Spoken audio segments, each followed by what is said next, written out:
according to a couple of my clocks. Why don't we go ahead? As I mentioned at the beginning, when there were just a few of us on, we have 41 signed up, so I'm kind of anticipating that there will be more.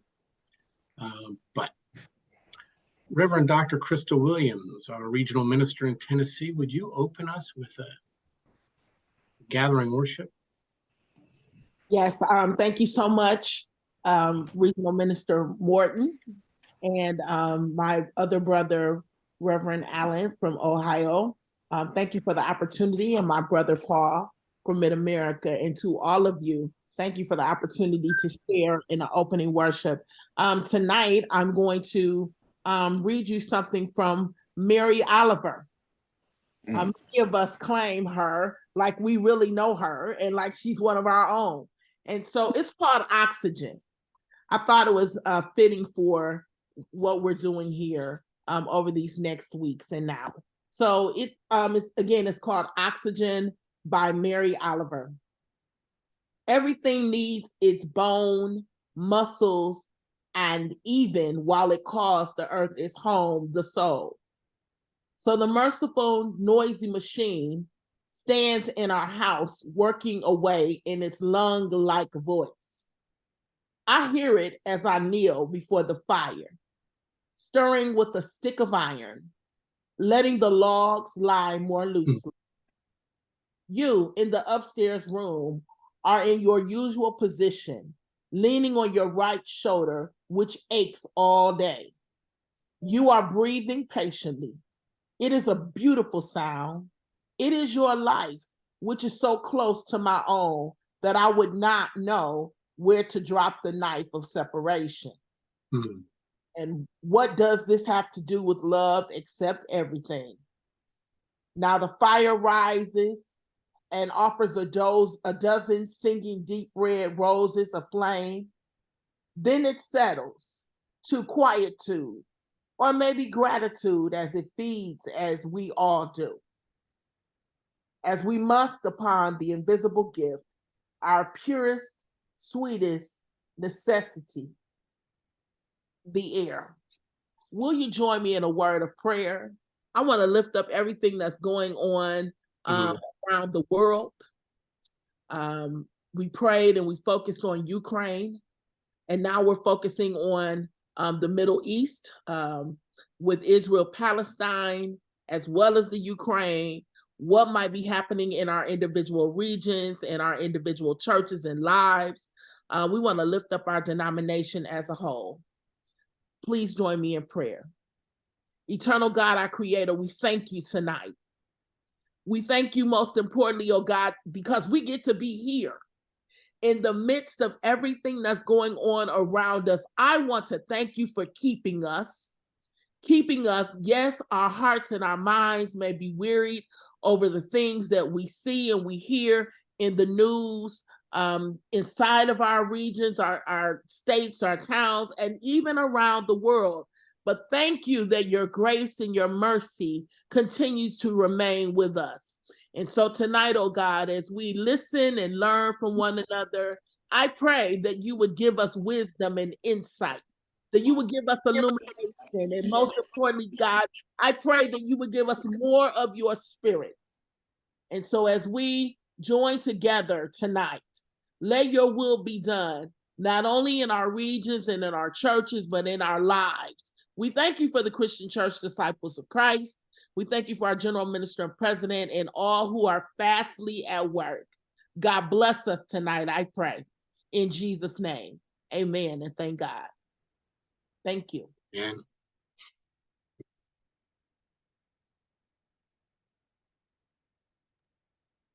Amen. Thank you so much, dear friend. Well, just some quick introductions so that you know who is kind of guiding this, although really it's being guided by you and your interests.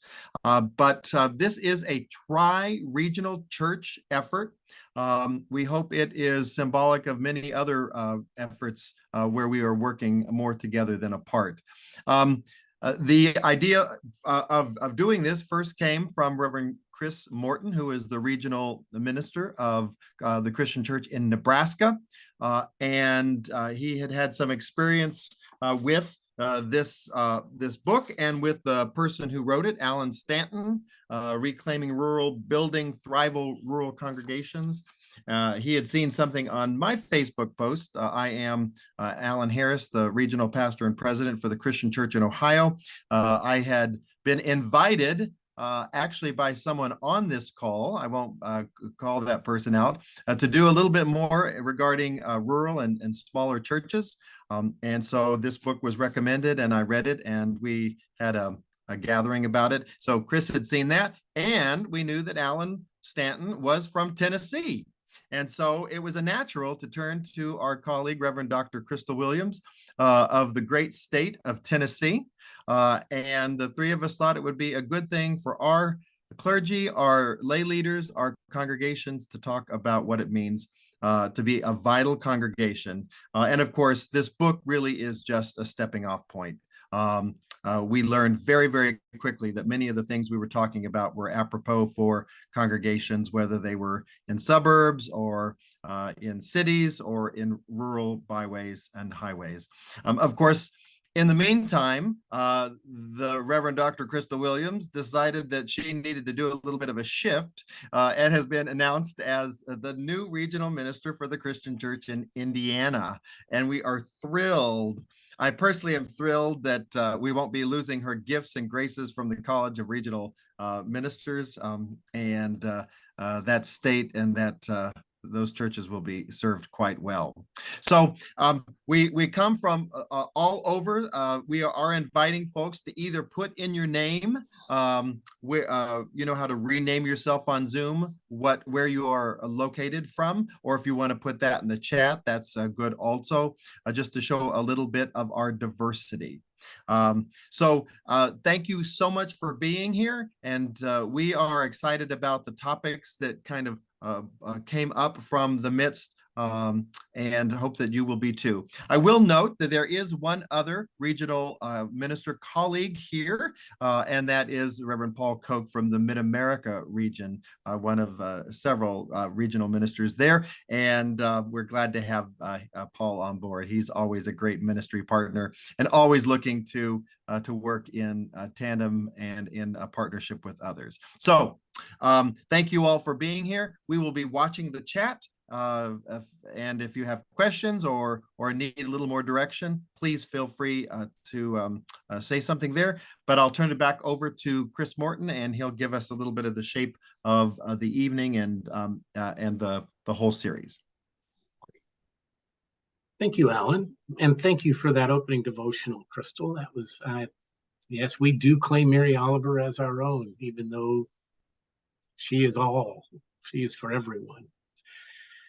There's something about the air, that pocket of air that happens when you light a fire and you lay the logs on and you create that space in between. It allows the energy to really do something different than anything we had anticipated.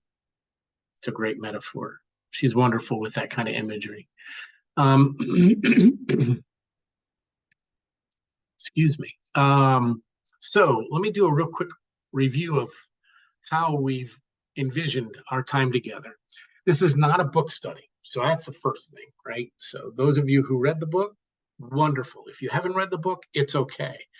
There'll be enough kind of summary content along the way to give you a feel for what we're talking about. And this is not seminary, so it's not, we're not getting tested. What we're hoping is that people will share experiences. You are an expert because you have an experience, and we want you to share that. So tonight, we're going to look at the question of uniqueness. And Stanton talks about that in terms of rural communities.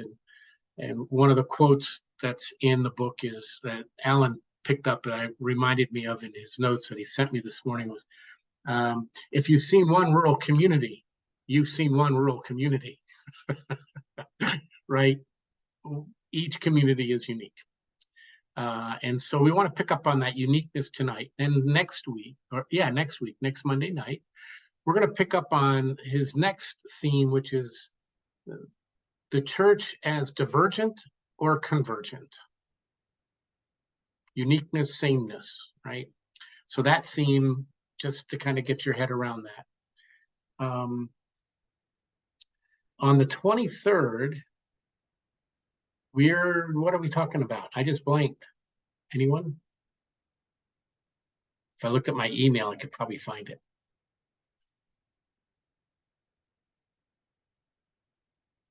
Yes, the 23rd, we're going to talk about how do you assess vitality? Oh, How do you assess. yeah, how do you say a church is vital, is not vital, is healthy, is not healthy? And are the ways other people tell us we're supposed to judge our churches helpful or not? So we're going to talk about assessment. And the assessment is going to not just be in the traditional, like technical, as a church, right? It's assessing, getting a sense of, including the spirituality of the individuals and of the church. Um, I think we all know when you walk into a church, you can sense what the spirit is in that church. So, and then the last one will be an open conversation around vitality and kind of what reflections you want to bring. So, tonight, going back to our original topic for tonight is uniqueness. What I want to do is ask you, and if you are, hopefully you all are able to get to your chat room, and if you're on a phone, there is a way to get to chat. If you don't know how to do that, let us know, and we can find ways to bring you in through just verbalizing. But the very first question we want to ask you is just identify one unique characteristic of the community or neighborhood where the church where you worship, not where you live, but the church where you worship and serve is located. What's one unique characteristic that you can identify?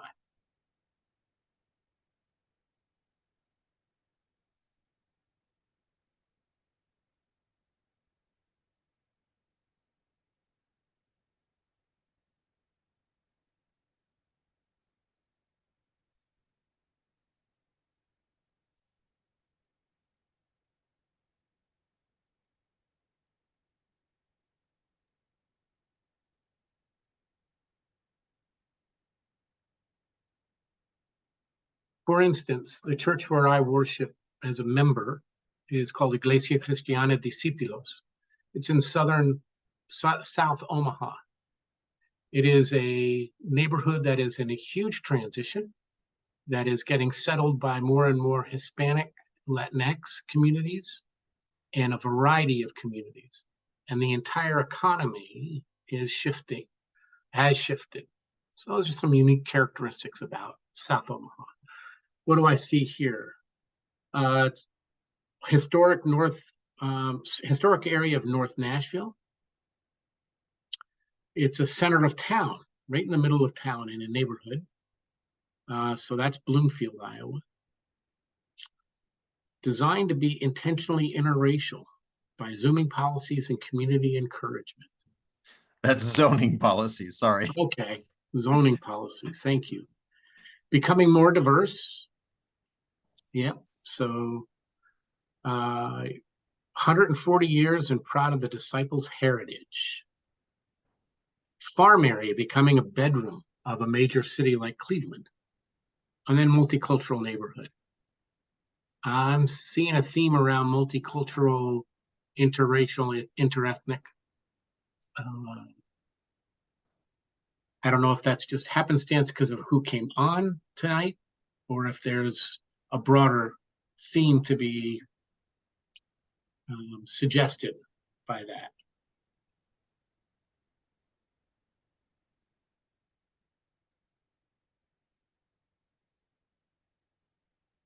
So now there's a large amount of socioeconomic diversity, a lot of diversity question or emphasis. So now, what's one unique characteristic about the church where you worship and serve?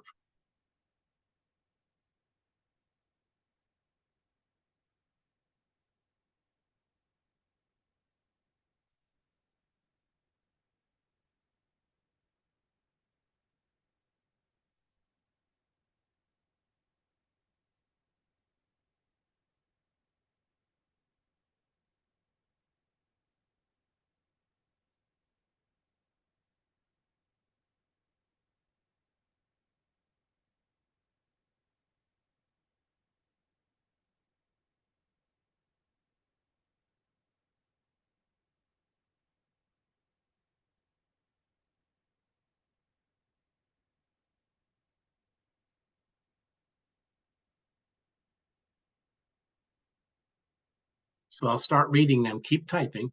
So 11 nationalities represented in one church. It's a nesting congregation. It's a liberal congregation in a conservative area. There's two struggling congregations came together and formed a new church, combining their strengths, kind of a strengths approach. Huge community garden open to those in the neighborhood and beyond.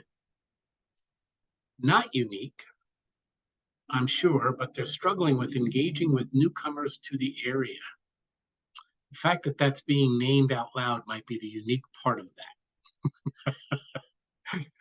Historic mission focus. The community uses our church for many events. So now go ahead and let's leave the chat room. Only one very successful outreach program. Okay. Just either raise your hand and I can call on you, or just unmute yourself and go ahead and speak, and just be respectful of someone else is speaking, waiting until they're done. But in one sentence, describe how that uniqueness that you named is expressed.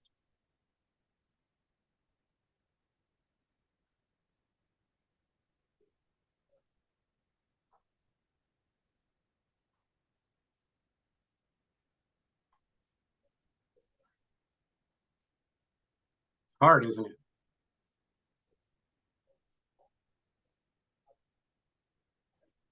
You know it intuitively, but finding a single sentence to boil it down to may be hard. For the Bloomfield Christian Church is with being available with the community. Other churches use us sometimes for funeral dinners, all ages. The quilting ladies down to the Boy Scouts are in our church as well as the Lord's Cupboard, and lots of blood drives. So serving a wide variety of people. Okay. Go ahead, Heather. I saw your hand.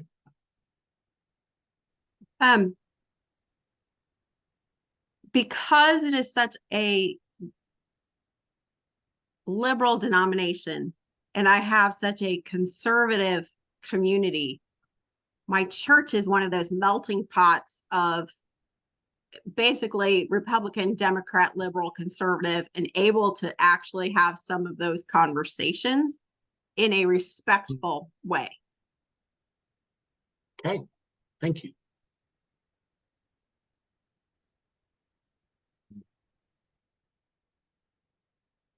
Go ahead and jump in. We chose a new name to express that this was a new thing we were doing, a new church that was coming into being, not just one church absorbing another.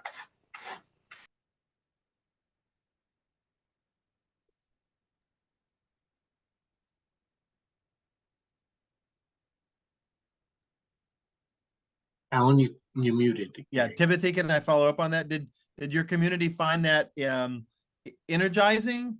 And would you say that the new name reflects the two communities, or was that more of a struggle? No, it was very much so. It is energizing, and it does reflect there is a genuine willingness to do something new there, because neither one both had strengths, but we saw we had to combine our strengths to continue as churches.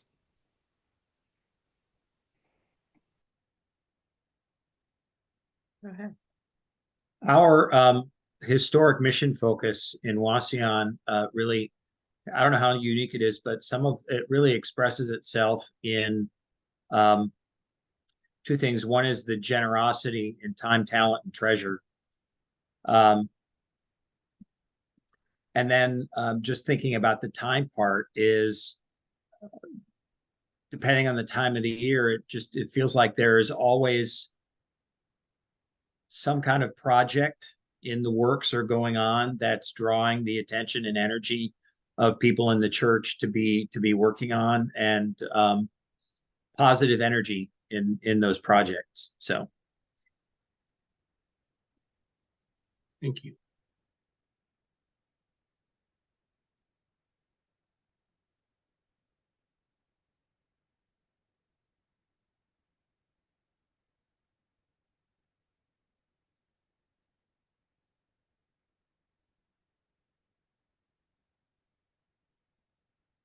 So in a similar vein, let me pick up what Alan did with Tim and asking folks in Bloomfield. When you think about your church as a community center and that asset, that unique asset that you are in the center of town and people come to use you. Let me see if I can find the right words. How does that become an asset for you as a church in your understanding of what it means to be church, to be a vital church?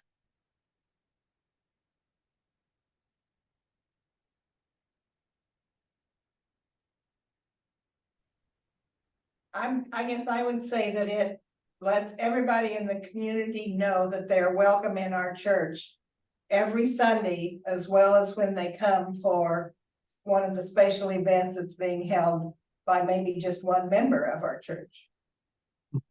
Okay, thank you. Again, I don't want to leave some of these implied statements unspoken because I think it's important for us to tell our story fully.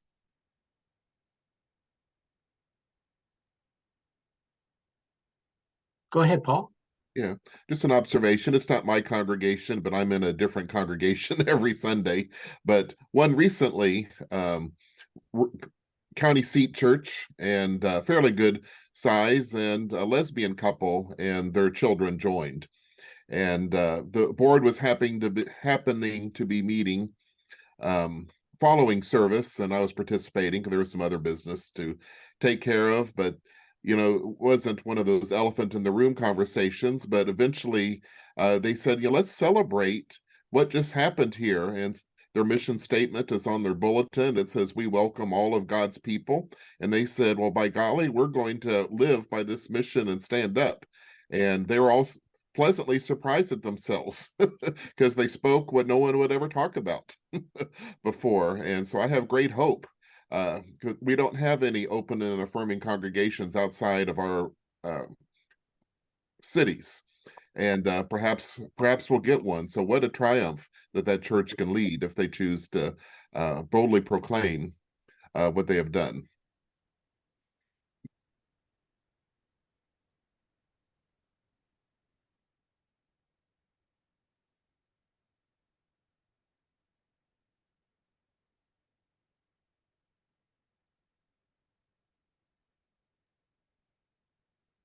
Timothy McCullum says, my church has a deep desire to support the community because they value the nature of relationships.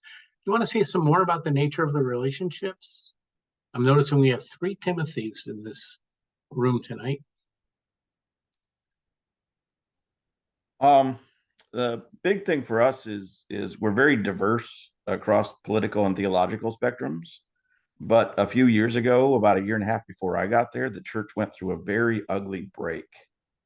And so the pain of that and having relationships torn apart really made them understand how important those relationships are to them, not only within their church, but then beyond their church walls with the people that they're connected to in the community.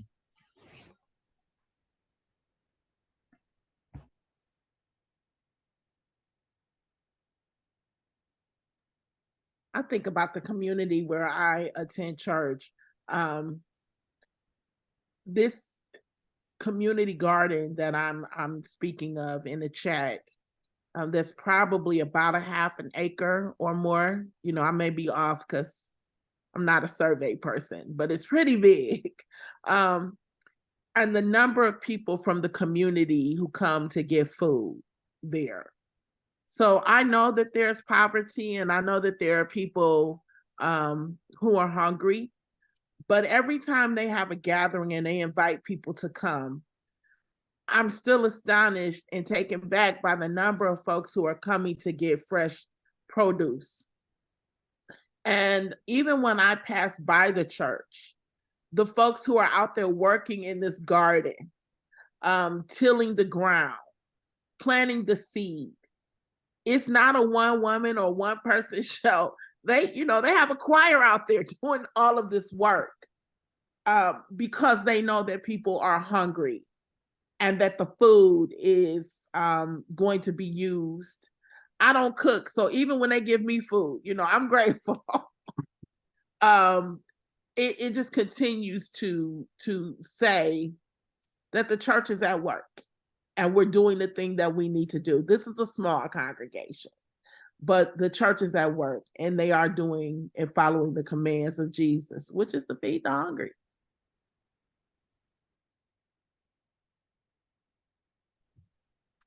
Amen and amen. I wanted to pick up the church I worship at, although it's very rare, but I do get there every now and then. Decided through long, arduous, somewhat painful, but ended up being beautiful process to sell their beautiful Georgian building and move into a nesting arrangement with the nearby United Church of Christ congregation.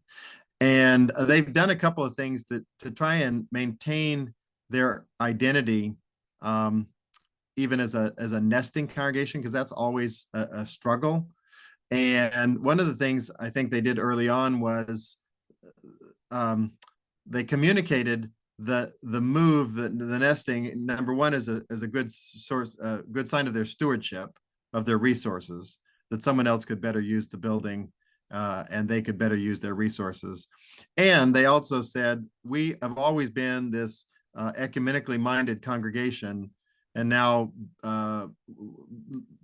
nesting inside another denomination's building is just one more manifestation of that. So I really appreciated the fact that, where they could have said, this is horrible, we're giving up, this beautiful building, they instead said, we're doing the right thing, and it's actually part of our values. But one of the really amazing things they did, this is Heights Christian Church in Shaker Heights, Ohio. One of the things that they were losing was history, because many of you may know that in the 60s, this congregation had invited Martin Luther King Jr. to speak, and the trustees, who were not in favor of him speaking in the church, decided the week before to tear out all the carpet and move to the side all the pews, so they couldn't use the sanctuary. They said that had always been their plan, but of course, we know otherwise and how racism works. Well, King and the pastors of the church decided he would go ahead and speak, but to speak on the porch step. And they, in fact, had far more people there than the sanctuary could have ever held. And it ended up being a really huge event in this congregation's life and the life of the community. So rather than give that up, the congregation that bought their buildings, an African-American congregation, also United Church of Christ, and they have an agreement that every summer they're going to have porch talks, and they bring major speakers to speak from the porch. And it's always, around topics of reconciliation, anti-racism, and Marvin McMickle spoke from the porch steps this summer. So anyway, much like Timothy was saying, with the emerging congregation, a nesting congregation, I think, has the fear of losing their uniqueness. But I think we've given two examples of congregations that in fact have gained or added to their uniqueness or found other unique things. So I think that's really powerful. Did anybody else want to share about how the uniqueness of your congregation is expressed before we go on to the next topic? Excuse me. I would say that one of the things that has impressed me, our congregation sits in kind of the heart of the township, right next to the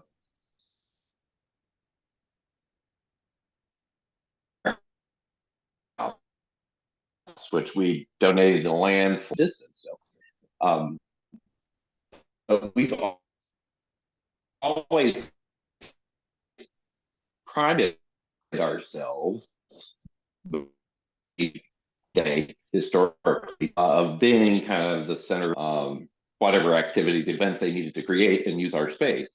But over the last 3 years, we have added, we have rented out a large portion of our building to a counseling center, which is really serving and a community preschool of our fellowship hall quite well. That's been partitioned off. So instead of just being the occasional meeting spot for people. It's becoming a daily space that's being used for good works. So I do want to say that they are wonderfully open to creative use of what they have, the resources that they have. Thank you, David, very much. Okay, moving on to a kind of a different way of looking at this uniqueness. One of the things that came up for me as I was reading the book and Alan Stanton trying to talk about what exactly is unique about rural congregations reminded me that as a redevelopment pastor, I frequently would try and get the congregation to think about what their unique aspects were so we could build on them. And almost always when I'd say, so what do you think is unique about our congregation? They'd say, well, we preach the gospel of Jesus Christ. Like, great, that's fantastic. But every single church ought to be preaching the gospel of Jesus Christ. Do you preach it in a particular way that's unique? Oh, no. Or they'd say, well, we serve the community. Great. How do we serve the community? Well, they'd name the kind of programs, but they wouldn't see those as kind of unique things. Because of course, I go back to it's attributed to Frederick Buechner, the writer author. Your vocation is where your greatest passion meets the world's greatest, deepest need, or something like that. And I tried to parlay that into a congregation to say, your mission should be where the congregation's gifts and skills and passions meet the neighborhood or community's greatest needs and possibilities. And wherever those kind of match, then that's where you go, because you could spend your time, money, energy doing 1,000 things, but try to focus on the assets that you've already got. One of the things that has helped me has been participating in the Disciples Church Extension Fund's New Beginning Project. Regional ministers are often brought in the very first session, which is kind of an appreciative inquiry session, which is very, very fun. It's great to be part of the fun meeting and not necessarily all the hard, difficult conversations. But these questions are always poised in a positive, affirming way. And one of the ones that gets at this uniqueness that I love to ask, because it really, first it takes people's breath away, and then it helps them think, I think, in a different way about the uniqueness of their congregation. And so that's the question I want to ask you all. And that is, if your congregation vanished mysteriously from the face of the earth, what would the community around, what would the community miss the most if your congregation was not there? What would, it may be something every day or plain, or it may be something very special and fascinating. What would the community around miss the most if your congregation were not there? So again, feel free to unmute yourself or raise your hand, but feel free to dive in. What would your community miss the most? And for those of you who are more writing style way of expressing, go ahead and use chat or just jump right in. Either way, whatever works. Either way works.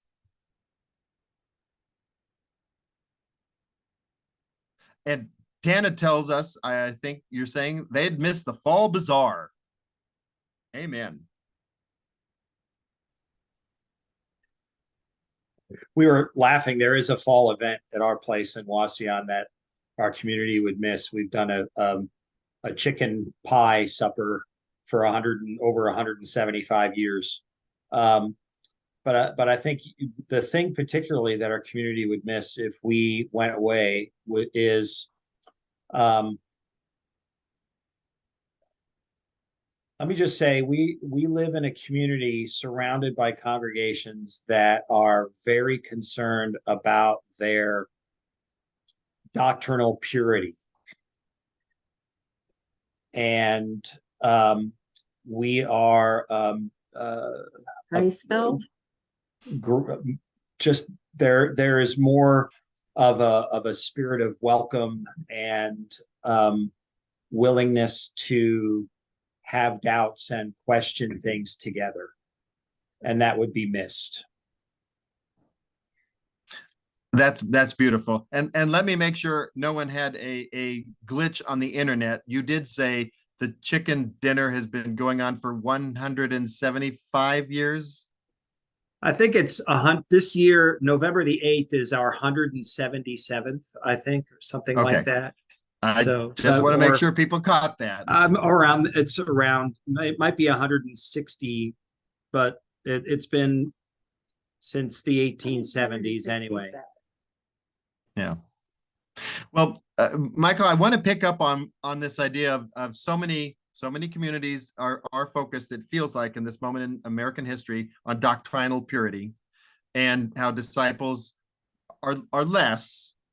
I was recently in conversation with the church that's thinking about closing, and they're not desperate, but they're just thinking about it. And I used the question about what is unique about you, and they said, "Oh, we don't really have any unique outreach programs." And I said, "But is the disciple of Christ way of thinking about faith and spirituality different from most of the other congregations?" They go, "Oh, yes, absolutely." And I said, "That is a reason to stay. You provide that place where doubt and imagination and conversation can happen." Am I kind of getting at what you're talking about, Michael? Yeah. So, and it plays itself out in all of the places that, from a faith perspective, that you would expect it to, not just in terms of diversity and inclusion and scriptural interpretation, but in a practical sense, also, a place where that's not fundamentalists and a place that has women who serve in leadership, even as layperson volunteers, elders and deacons and etc., but also pastors. Yeah. Yeah, and really, it doesn't have to be wildly, radically inclusive to just be a voice of, thoughtful conversation around faith issues. I'm going to capture. Yeah. Go ahead. Now, I was just going to say we and the Lutheran, the ELCA congregation in town really are probably the two viable congregations in town that are similar in approach in that way. And yeah, so I'm going to capture. Thanks, Michael. I want to capture some of these others. There's a lot of food related things which I love. Disciples are feeding the world. Hot chicken sandwiches at the bazaar, and election day soup luncheon, are the chili cook-off. But there are other things too. We've got some folks the child care. How many of our congregations provide a safe place for children and nurture? The two schools we partnership, Timothy Adams says, would miss our contributions. And Debbie said the election day soup luncheon. And Timothy Brown talks about the community would miss our support and leadership of one of the food programs housed in another congregation. You're a partner with another congregation. A lot of our churches, I know the church I served here in Cleveland was a polling place, and they moved from another church because the other church tried to do evangelism during elections. And our church said, no, we don't do that. So David Chafin talks about being a polling place, and the food booth at the fair. And Debbie reminds us that the Lord's cupboard food program would be missed. But I'm going to go back. Sol, are you willing to talk a little bit more about yours? Sol, who is one of our new seminarians in the Christian Church in Ohio. Sorry, just had to call you out on that, at the Methodist Theological School of Ohio. Sol, they said, a much needed community and online safe haven. Do you want to tell us which church you're a part of and what you mean by that? Yes. Okay. So hi, everyone. I'm Sol. So I'm a member at Washington Avenue Christian Church. It's in Elyria, Ohio.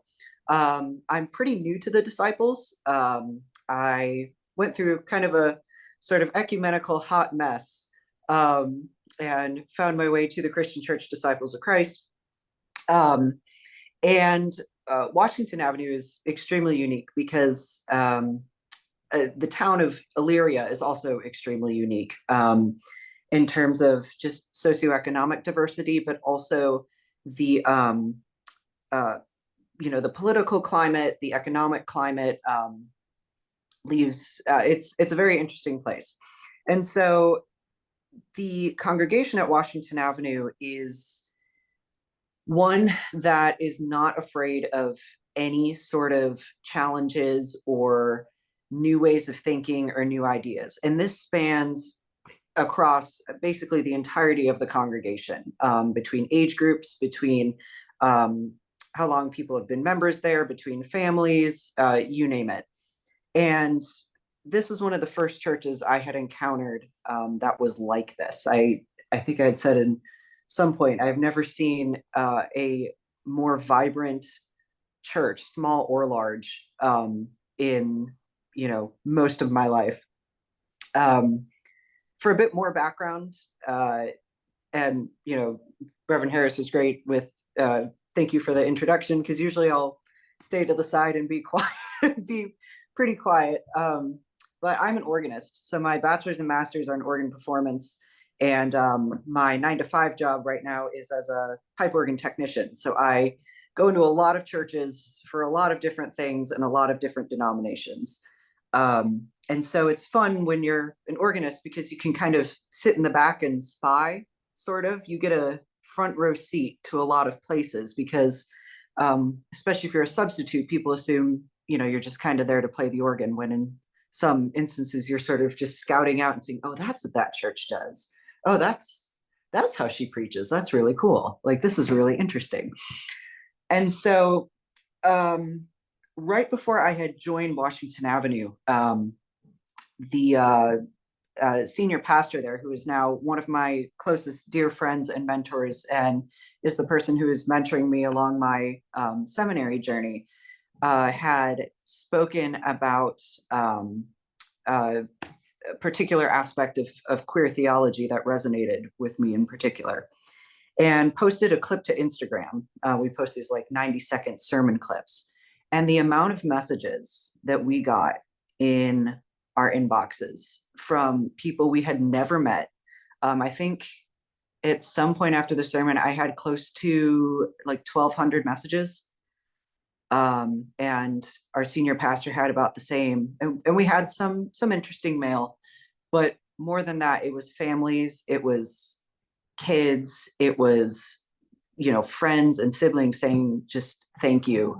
Thank you for talking about this. Thank you for speaking about this. Thank you for providing a welcoming place for us. And I think that's an experience that neither of us will ever forget.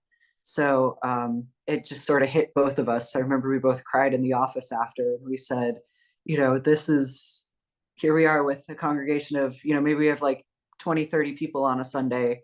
And we're looking at the world around us and how much just being there in worship can mean to so many people that we've never even met. So that's the gist. Thank you, Sol, very, very much. And for reminding us the power of the internet, the power of social media, and positive message. And before we move on, and I'll give it back to you, Chris, but I do want to say Mary Jo Bray reminds us that a lot of community organizations rely upon the generosity of our congregations. Sometimes it's through even those small gifts that we give regularly every year, they count on. But in the Mary Jo's case, they have an amazing outreach program that's about infants and children's clothing and supplies for new moms in the community. So Mary Jo, did you want to say anything more about that? Or okay. But other community organizations would miss us if we weren't there. And I know there's also an awful lot of ministerial associations that really rely upon disciples clergy to be present and to be in conversation. So, okay, Chris, back to you. Thanks, Alan. I want to pick up on a couple of things that you said. One is generally, by identifying all of these different ways in which our churches are unique, it seems to me that we're really talking about different ways of being vital and vibrant. I think what it brings to mind for me is something that happened this last weekend, down in Manhattan, Kansas, when we hosted the Church Narrative Project in partnership with Kansas and Kansas City. And in there, during the Church Narrative Project, Dr. Hooker led us through a series of exercises. The first one was based on the statement, people are not the problem is the problem. So what's the problem that you're facing, church? And so we named it for a good hour and a half. We named all the problems the church is facing. The list is the same every time you ask, right? Then came the next question. What is the narrative of our shared future? Not what is the shared narrative of our future. Big distinction here. What's the narrative of our shared future? And so what happened during that time, during that hour and a half, was another list, much like the one that you all just created, of all the different ways that churches are engaging in the community. And then Dr. Hooker had the audacity to ask us, when was the last time you told the church's story using these narratives or these stories? Or is it more common for you to talk about your church's story as, woe is me, it's really hard, we're really small? Do you see here the shift, right? And so I want to talk a little bit about that church narrative project, because it is part of our denomination's effort at helping us to find what that narrative of a shared future is, but does not mean that we're all going to have the same story. One of the things that Dr. Hooker helped us to understand was there's a distinction between a narrative and a story. The narrative is that common thread that you'll find in every story. It's there whether it's stated or implied. You can see it, you can feel it, you experience it, you can hear it, but it's there in one way or another. Dr. Hooker called it the highway. The story is our own individualized version of what's happening in our collective experience or individual experience. It's the car that's on that same highway. So these stories that we tell about our church, the churches where we worship and serve, are going to be different stories. But if we listen closely, we can probably begin to identify what's that common thread. So I'm wondering, before I share a couple of things more, I want to pause there and invite your voice into this as a conversation, right? In what way does your story reflect what you understand to be the disciples' narrative? What is our shared narrative as you understand it? There's no right or wrong here. There's no right or wrong. So you please don't feel like you need to say, well, I may be wrong, but I think the narrative is. Go ahead and just say whatever comes to mind. That's what this is about. We want to have a conversation and explore these topics together. What is it that in your story, what is it you would identify as connecting to the narrative of the Christian church disciples of Christ as you understand it?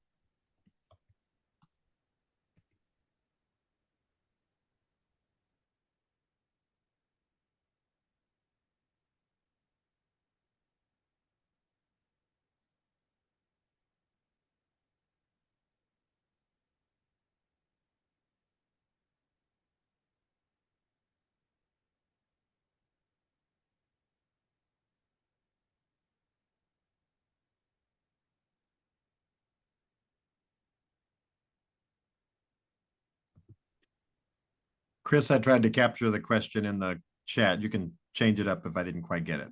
Thank you, Alan. That's helpful.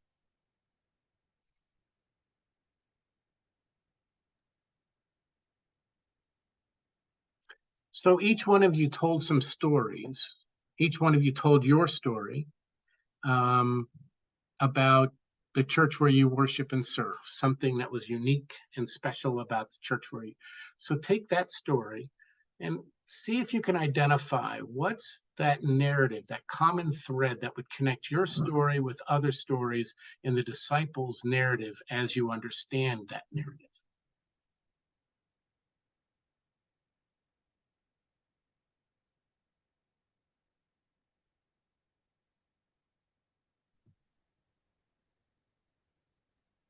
I would just say that I served in Illinois, Wisconsin for almost 18 years.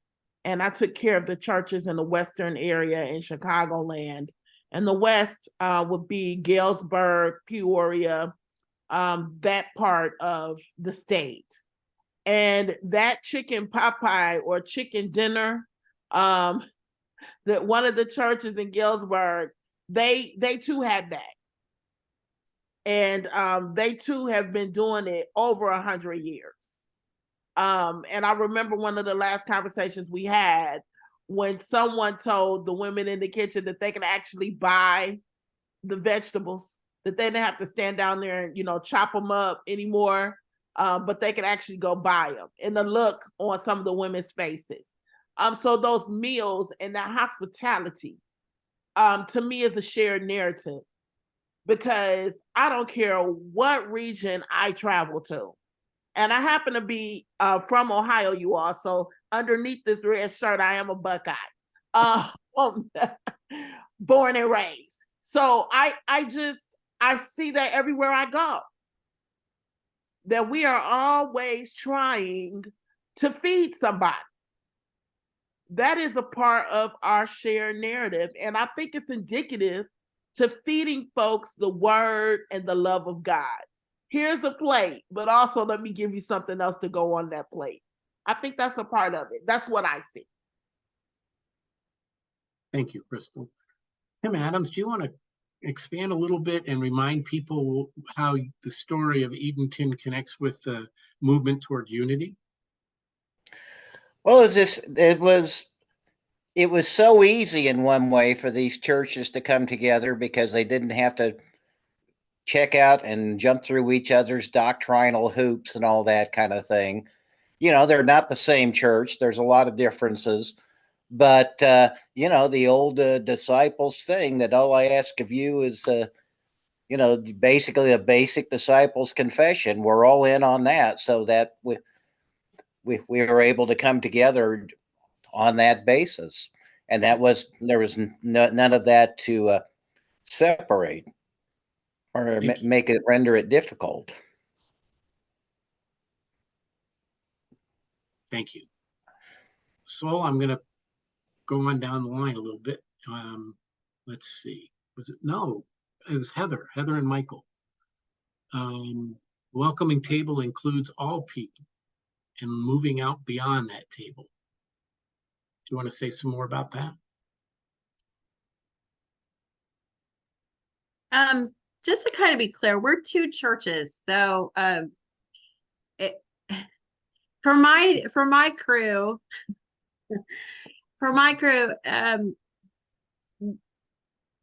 that ability to really be Democrat, Republican, conservative, and liberal, and to disagree, and yet to come to that table on an equal plane. And I hope the preacher's preaching to continue that beyond the table, that all people are God's children.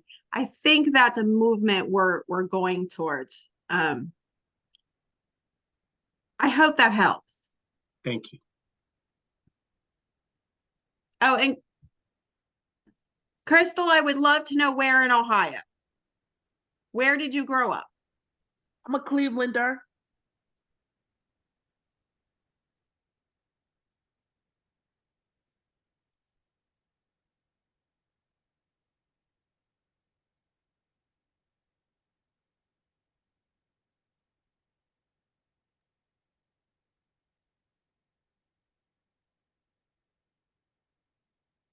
Mary Jo, does this help provide some clarity, or do you have any other?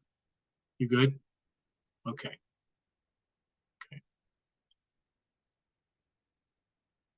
So how many of you have seen this meme out and around in your social media, or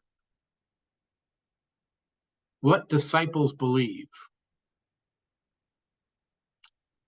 In what way does this help you with declaring your uniqueness, or in what way does it become a hindrance and create some stumbling blocks for you?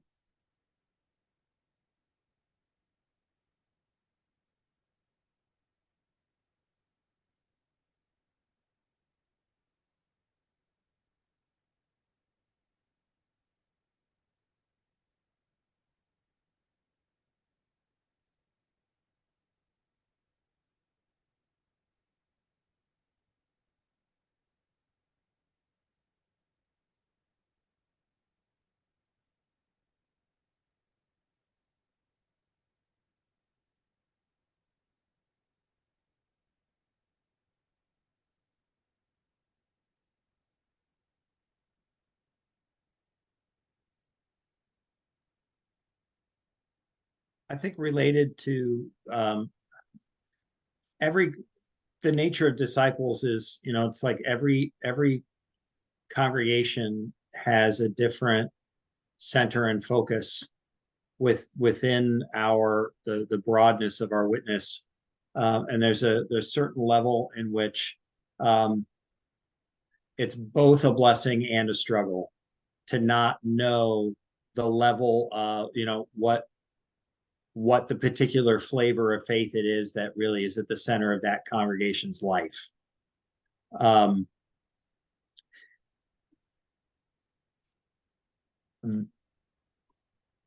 This slide and what it represents is true for us as a whole.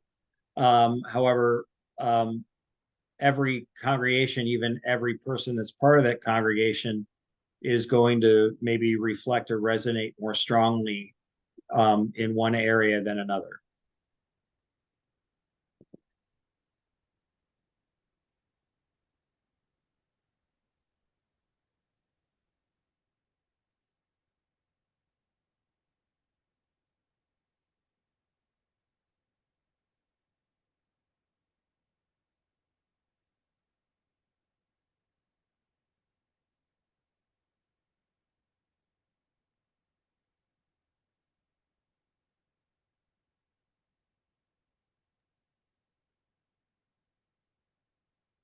Chris, what comes to my mind when I see that is I think so many of our congregations have a general sense of who the disciples are, but I think we're still living generations past when people really were taught who the Christian church disciples of Christ were. And the culture in so many of those things is saying otherwise. That unless we keep a constant, unless we tell our stories and say, the reason we do this is because, in large part because we are disciples of Christ. If we don't keep that constant, I think the culture continues to just push in on us. I was at my last ministry in the capital area region. I was dumbfounded when I came across a church that was leaving, and part of the reason they were leaving is they didn't realize we had a woman general minister and president, and they didn't believe women should be ministers. It's like, how is that even possible? And this was in 2016. And I realized that they had a minister who had just not kept up. What is the Christian Church Disciple of Christ? Who are we? And so it feels like if we don't keep that alive and well and thriving in the culture of our churches, that the outside culture comes in. I see Heather's hand. I love that graphic, but I grew up disciple. I have people in my church who were Baptist and Methodist and Catholic, and to them, well, I just came here because people were nice to me. And no matter how many times I teach disciple, they don't care. I love the graphic, but my folks don't always, that's not where they are. They're just looking for, I like it here. These people are nice and I enjoy worship and I get something out of it. So the graphic to me is critical, but to my community, they don't care. And so let me, if you don't mind, Heather, let me tease that out with you just a little bit, because it might be instructive for all of us. I don't know where this conversation is going to go. And so, no, this is not leading questions. This is just me wondering. So, is it a hindrance to use a graphic like that with the people of the church to say, but you are part of a disciples church? So we want you to understand the heritage that we hold. It's not necessarily a hindrance. I'm not sure it's as much of a conversation starter as I wish it were. Okay. Is there a place to start a conversation that would move in this direction? I think we have those moments and they're, I have those conversations, but we don't live in a denominational world. Right. We just don't. And that's denominational. And I had a conversation with someone recently. Tell me the difference between your church and mine. And I named off all the right. Oh, well, that's not a big deal. She was United Methodist and I'm disciple. And I said, even down to baptism. And I said, okay, she's not looking for the theological differences, or she's just looking for where she's going to be comfortable. And she likes me. Can I offer up a thought? Please. Before we get wound up on the Methodists, having spent 20 years as a pastor in the Methodist Church, I'm a little bit protective of them. But I think one of the things that is essential to trying to communicate those denominational beliefs is it's not typically going to come in most of our churches from a graphic. Because we can think about the way, you can give somebody a bulletin or a newsletter or anything else, and then a week later they go, that wasn't in the bulletin, and you can pull it out, and yes, it was. It's reflected in the way the leaders in a church lead.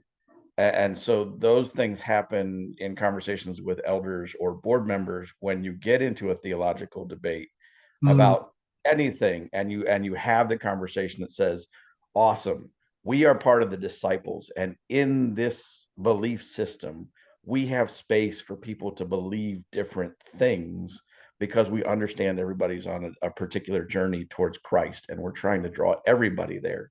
So we make space for that, and at the same time we are connected at the table, and that connection, if you're not having those kind of conversations to make room for those different journeys, and recognizing the table is still what joins us together, that we proclaim a shared belief in Jesus Christ as Lord, that without those conversations in leadership meetings, those conversations won't happen in the church, because nobody's really interested as long as everything in the church is okay. If the heat is on and the electricity is paid and worship was still good, then the rest of it isn't something that's part of their core identity, because they're just trying to find their way. I wanna agree with both Timothy McCullough, I think, and and Heather. I teach disciple history and polity, or disciple history and theology at Vanderbilt. And I use that graphic because when I'm talking to folks who are anywhere from age 23 to maybe their early 30s, the first thing they say in class is, I like being disciples. Most of them are transplants. Very few of them are cradle roll disciples. They came from some other place. And they say to me, I like being discipled because I can believe what I want to believe. And I flip out that graphic And I say, nowhere in any of our work, our affirmation, our faith, our body, nothing says you can believe whatever you want to believe. We have some really core values that we draw down on. And as I look at the church, many folks in our churches, they're elderly. So I want to leave room, and say that many of them once upon a time, they knew, but they don't remember now. We have strayed away from who and what we knew about ourselves. And we are moving toward this is church, where we welcome all in. We remember the part of welcoming all to the table, but we don't remember nothing else that goes along with that.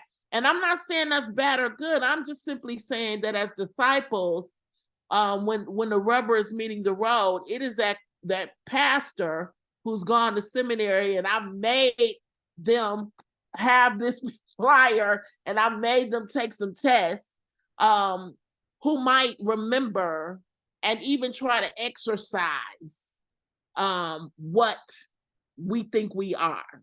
But folks in the pews, they're just saying, give me my Pellerin juice. Give me my coffee hour. And I'm not criticizing that. I'm just saying this is what makes them happy. And sing the songs that work for us and don't treat anybody bad. We don't want to be known for, treating anybody bad. And I think we have to go to work on that. So I'll just leave that there.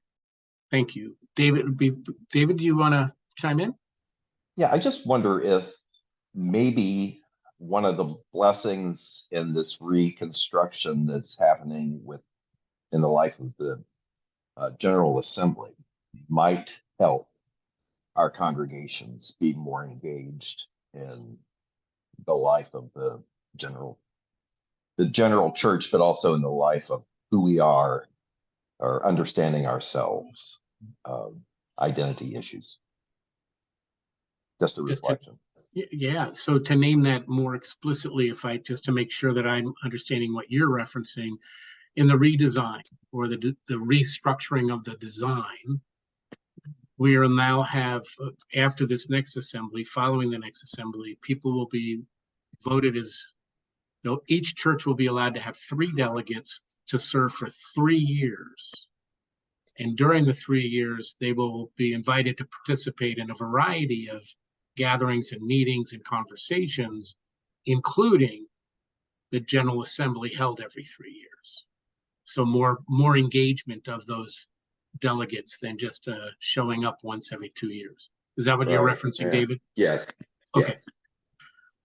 And so your question is, do you think that will, you're asking the group, do you think that will affect life in the local church as well as at the general church? What do you all think? Because we'll be forced to talk about it here. Oh, and we haven't had to before. Right.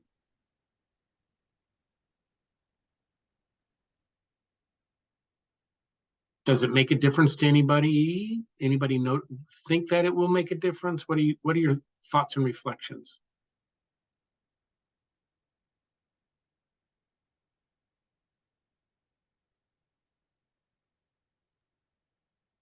Alan and Chris, I feel like we're some bad kids taking over the conversation. But I think we're going to be forced to talk about it whether we like it or not. Either we're going to talk about it or we're going to see ourselves shrink even further, or we'll see us moving into something that we've never been, which is a hierarchical way of living out ministry. Because sometimes the disciples can go into a quick malaise where, nothing's happening. Nobody knows. We're just here with the disco lights. But I think we are past that. I think we're either going to talk about this as a whole church, or we're giving the general church permission to lead us without our voices. That's just my take. Go ahead, Paul. Yeah. I'm really pleased with the passage of that resolution, and part of it includes allowing for more generative time to discuss issues among the church, but nationally and worldwide. And I'm hoping it'll take us away from binary perspectives. Every time I come back after a General Assembly, it's like, oh, I heard the church voted for this or voted against that and all that, as if that was the whole point while we gathered. And this will remove, those quick, easy snapshots of what they think the church is, and turning it into a time of honest conversation and love. And I'm really pleased and hope, because as was said, for people who are not cradle disciples, they look for what is comforting to them, but I believe they're looking for something that will challenge them, to help them grow deeper in their critical thinking. And I'm sure with every issue that comes, we'll have a wealth of resources to take back to our churches and to share, so we can discuss, and those 3 delegates can add their voice too. I'm with you, Paul, on that one. I want to lift up a couple of comments in the chat that I think are really powerful. And Tim McCullum's talking about, he writes, it's deep, difficult, long-suffering, and hope-filled work to get us back to helping people to be disciples and not just pew sitters. And that's one of the things I try to remind some of the congregations that I work with that are struggling, and that is the church was never meant to be in a place of comfort and to be at the top of the heap in the culture. As a matter of fact, we were born out of suffering and persecution, born out of being different from all the rest. It's in our DNA to be able to withstand persecution. And so I hope we stick with it, because I do think discipleship is, all we have to do is remember Dietrich Bonhoeffer's The Cost of Discipleship, and remind ourselves it's a powerful thing to work through the pain and work through the suffering, because we become different people, and we become disciples of Christ in that. And I really also appreciate, I don't know if it was Heather or Michael that wrote about, we miss generationally the blood, sweat, and tears of those who we have become. Open membership, ecumenism over restorationism, inclusion, anti-racism. Each one of those generations and generations fought and struggled and wrote and preached and protested. We don't even think these days about, do we decide if everybody is baptized by immersion as they come to the table? But that was a defining moment in our history that we had to work through. So I really, really appreciate you bringing that up. And for me, what that says is that because we might be going through some challenging times right now in our local churches, in our regions, in the Christian Church Disciples of Christ, does not mean that we are bad, or we are failing, or that we are, and I think Alan Stanton is trying to make this point too about rural congregations. Just because they're not, thriving by the matrix that the gurus out there are saying that they ought to, does not mean that they're not being church. I think we are being church right now. It's a difficult time, but we're being church. And you'll read Timothy's description there of serving in a church that went through a breakup 5 years ago, as a small group tried to disconnect them from the DOC. Our folks made the hard choice to remain disciples. That's a big decision. It was costly, and they are still recovering, both in the congregation and the community. And I pray daily for that faithful group that stayed and wanted to remain disciples. And I can't wait to be there for their 175th anniversary in November to celebrate that very thing, Tim, at Bezetta Christian Church. I'm going to take us in another direction. Can you all get your hands back on the steering wheel and be ready for a little turn here? I want to go back actually to our conversation about the unique gifts of our congregations. Because one of the things that I would like for us to talk about is if you ask your congregation what makes them unique, what gives them passion, what are they involved in, and we came up with a beautiful list. My question becomes, what happens when the thing that defined you no longer is what the community around you needs? What happens when the thing that you find most precious is the very thing that prevents others from coming? A great example of talking with the church is, this was back in the capital area, and I was talking with them about what made them distinct, and they kept saying, family. We feel like family. We're such a family church. It's like, great, that's really wonderful. So how do you bring in new people so that they will feel like they're part of the family? Radio silence. It's like, oh, yeah, okay. There may be a problem here. Maybe that's why you're not growing, is that you are that the thing that defines you has no openings for anyone else. You shaped your entire ministry around that day school and the changing demographics of your neighborhood. It is now an older neighborhood, and you don't have those children. How do you define yourself when your unique quality no longer is needed, or no longer appreciated, or no longer is as life-giving as it was? And one of the questions I'd love to have you all tell me is, do you have in your congregations mechanisms to evaluate programs, and do you have the capacity to be able to say, we no longer need to do, in Franklin Circle's church, the roast beast dinner? That was the nickname we gave to the young adult dinner that they had been doing for 25 years, and nobody was coming. And the moment I finally gave them permission to not do the roast beast dinner, they were ecstatic, this small group of faithful folks, and they ended up moving to do other things that gave them new life. But just asking the question, is it okay if we never do that again, or don't do it next year? So talk to me a little bit about that. Do you think our congregations have the capacity for change, particularly when it's something that makes us so unique and so exciting, and that we were passionate about? Not every program necessarily becomes unusable or unnecessary or unhelpful. Some of them are still, the community still needs to be fed. You still need children's clothing and for young mothers, but what happens when they're not still connected?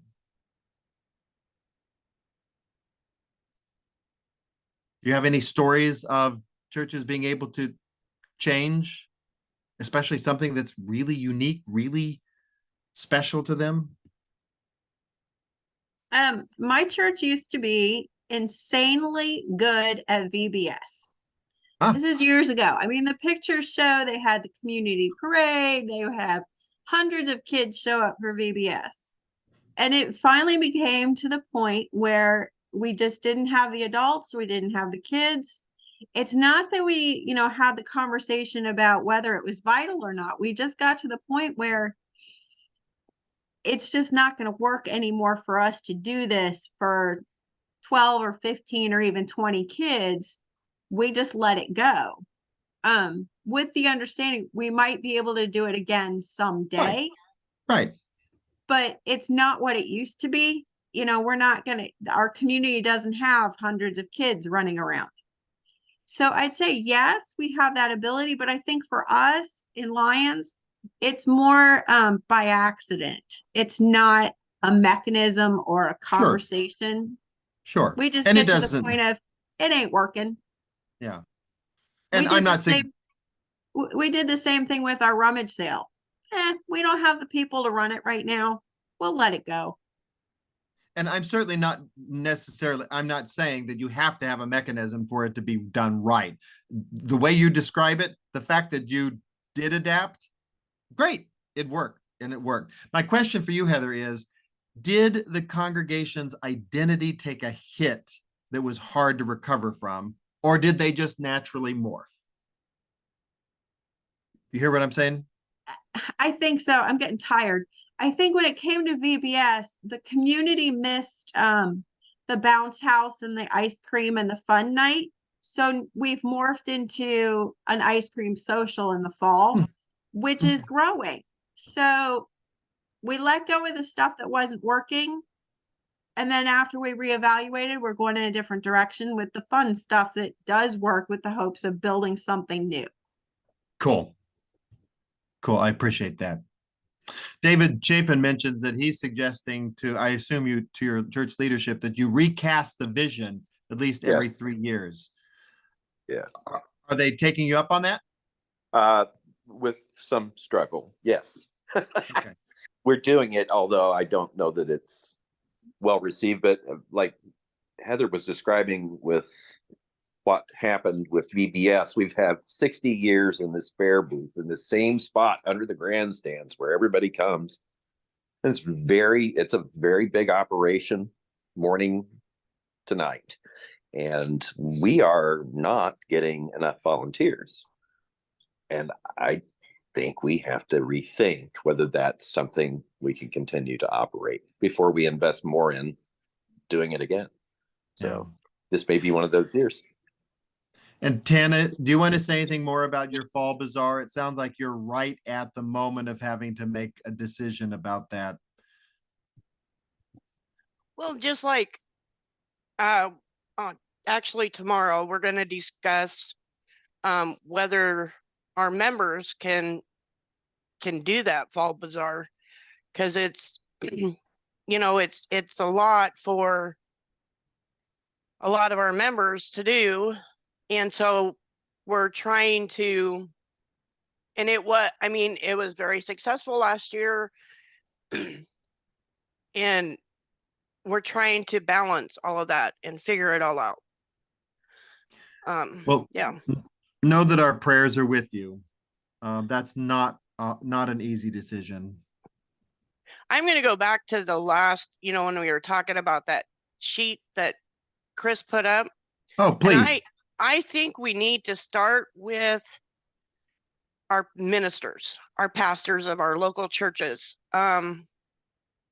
If we want to stay disciples and we want to make sure that we're following that course, we want to be open and affirming to all people, then our ministers need to do that. They need to be opening and affirming. They need to be supportive. And that's one of the struggles I'm dealing with right now, me personally. Thank you. So definitely talk about leadership leading the way. Right. So. And Tim has brought up the issue of grief, which I think, of course, is pretty powerful. When a congregation loses something that they identify with so passionately. And, we all know the people will say, this is what brought me here, or this is what kept me here, or this was what changed my life. I had a place in the X program, the VBS, the fair thing. And now that it doesn't there, I don't know who I am if I'm not doing that. How many of our churches, you walked in that kitchen and it was its own empire with its own leadership levels and everything, but it was something that was magnificent and exciting, and you knew who did the potatoes, and you knew who did the the gravy, and you knew who did all that. And if you're not able to do that, rummage sales are big. I can't tell you how many churches I've worked with where they talk about the heyday of the rummage sale and how much money, but also how much identity they had when those things happened.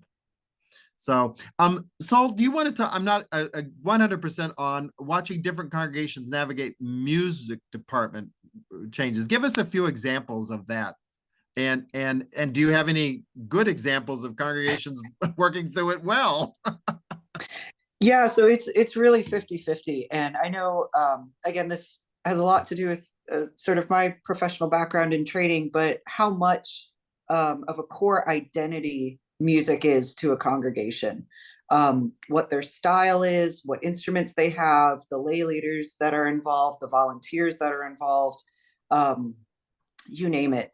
And I can speak from Ohio, but it depends on region to region. We're going through quite a large shortage of organists, and watching churches debate,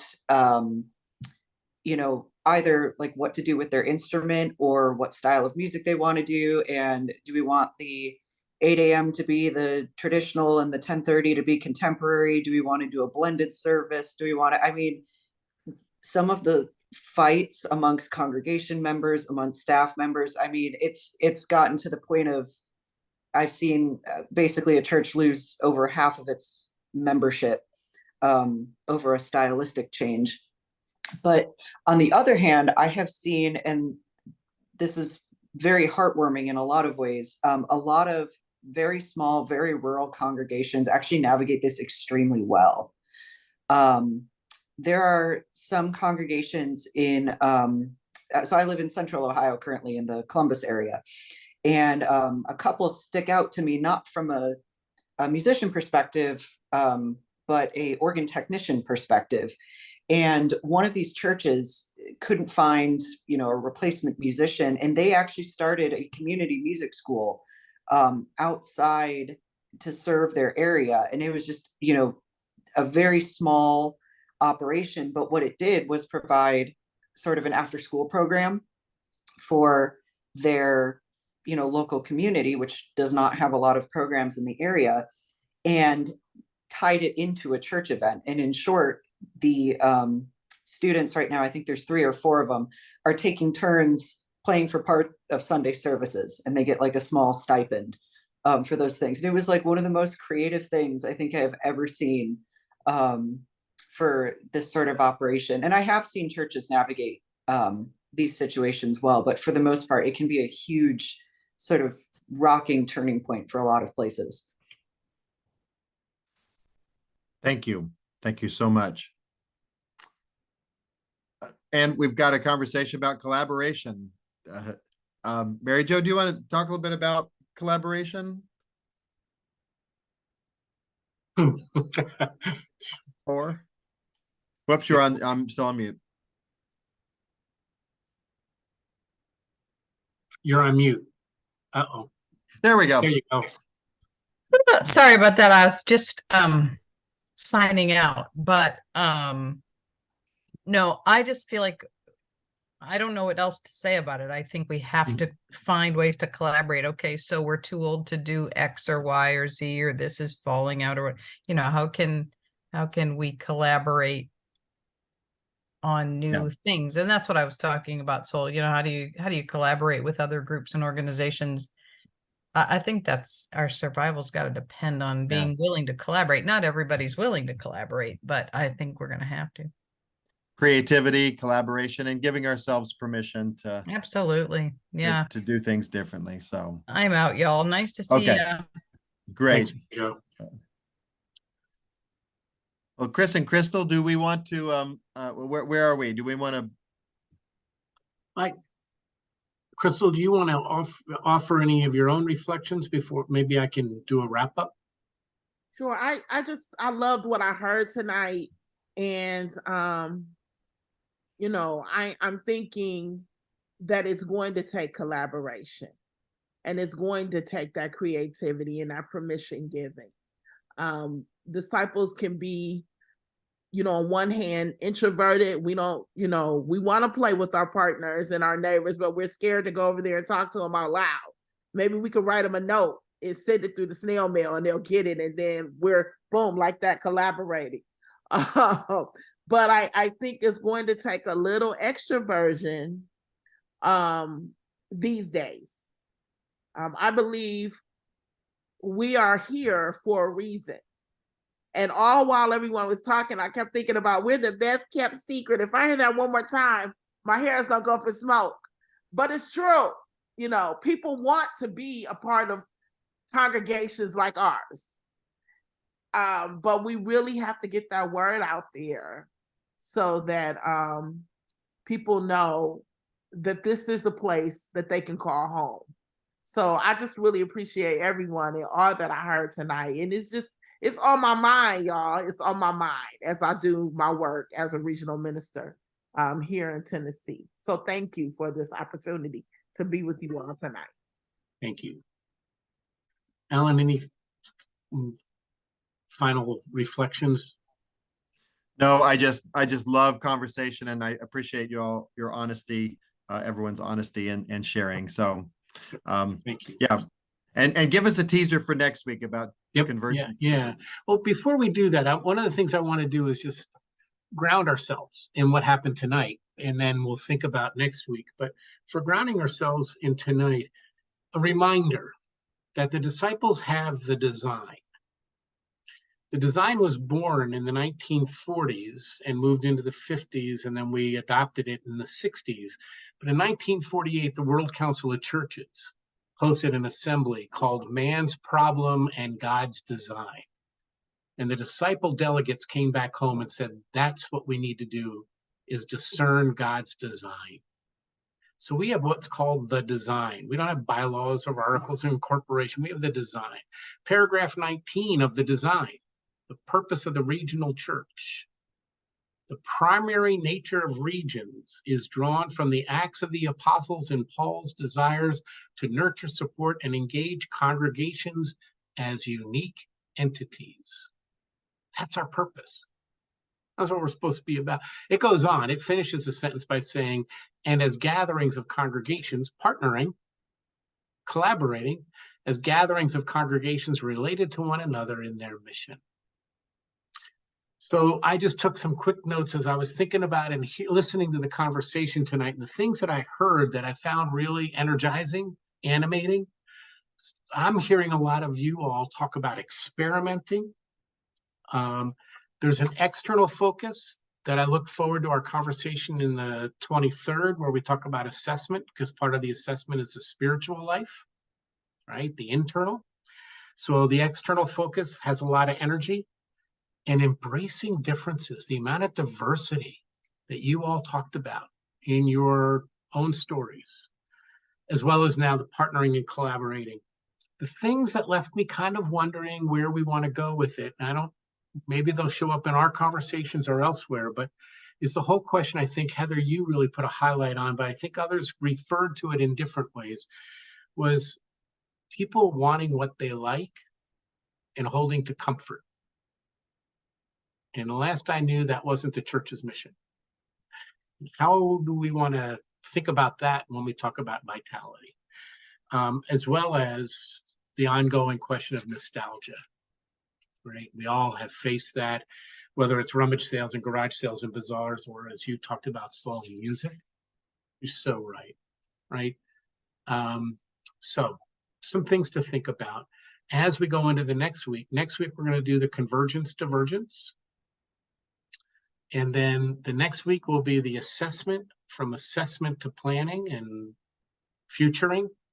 And then the last one will be an open-ended vitality conversation, church vitality. So we have 40 some people who are registered. About 15, 16 of you showed up tonight. Many of you showed up last week. The recordings will be on our website. I posted that. Let me put that back in the chat room. For those of you who missed it, if anybody wants to catch it, they are, oh my goodness, here it is.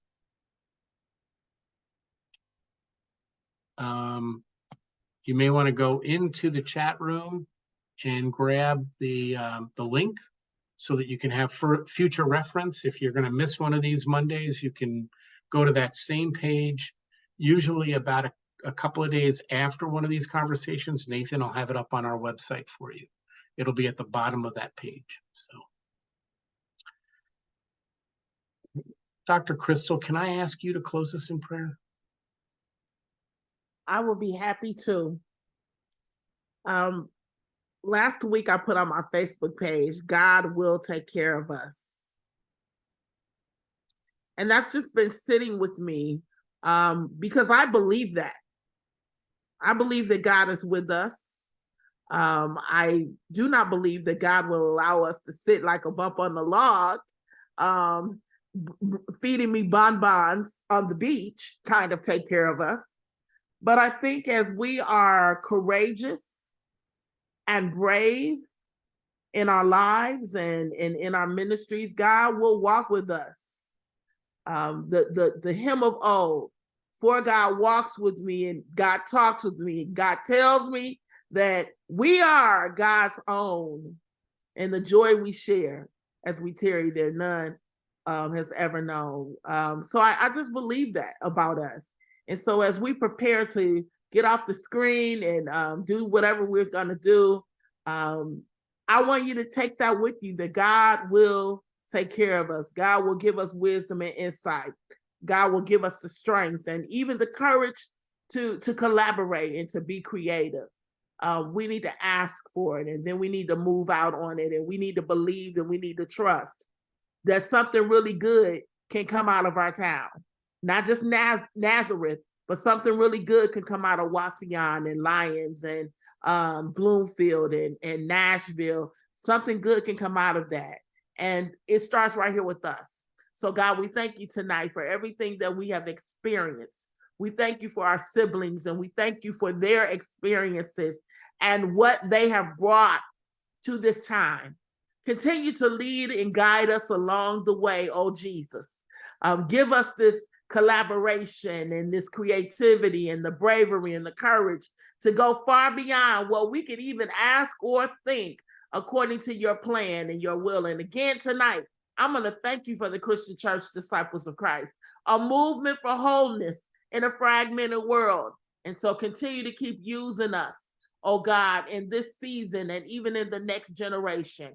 Thank you for those who set the Zoom up, those who even had the thought to have us join together in conversation. This I pray tonight in Jesus' name. Amen and thank God. Amen and amen. Thank you, everyone. Amen. Thanks, everybody. Be well.